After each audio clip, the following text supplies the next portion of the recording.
నమస్తే, నేను మీ అడ్వకేట్ శాంతిరాజ్. ఈరోజు తెలుసుకోబోయే విషయం ఏంటంటే గృహహింస. చాలామంది పెళ్ళవిన ఆడవాళ్ళని అత్తామామలు కానీ, భర్త కానీ, అతని తమ్ముడు కానీ, అతని తమ్ముడు వైఫ్ కానీ, ఇంకెవరైనా కావచ్చు, వాళ్ళ బంధువులు కానీ, వీళ్ళు ఇంట్లో నుంచే హింసిస్తూ ఉంటారు.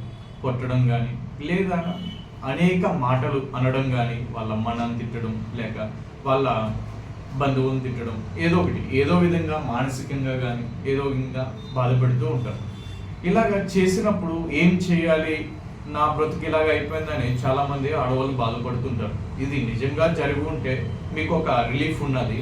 జరగకపోయినా కూడా చాలామంది ఈ యాక్ట్ అనేది మగవాళ్ళ మీద కోపంతో కూడా వాడుతున్నారు.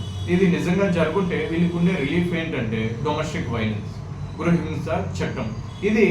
దీనివల్ల వీళ్ళకి ఉపయోగం ఏంటంటే ఒక 60 రోజుల్లోనే వీళ్ళకి ఉపశమనం దొరుకుతుంది. అదేవిధంగా వీళ్ళకి నివాసం ఉండనీయకుండా చేస్తుంటే వీళ్ళకి ఒక షెల్టర్ అనేది భర్త దగ్గర నుంచి ఇప్పిస్తుంది.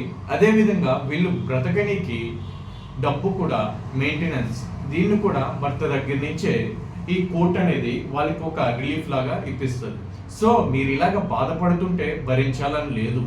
సో మీకున్న లీగల్ రైట్ని తెలుసుకోండి. సో మీకున్న లీగల్ రెమెడీని వాడుకుని మీ యొక్క ప్రొటెక్షన్ మీరే కాపాడుకోవాలి. ఇలాంటి ఇంకా మరిన్ని విషయాలు తెలియాలంటే మా లీగల్ ఛానల్ ఫాలో అవ్వండి. Thank you. జై హింద్.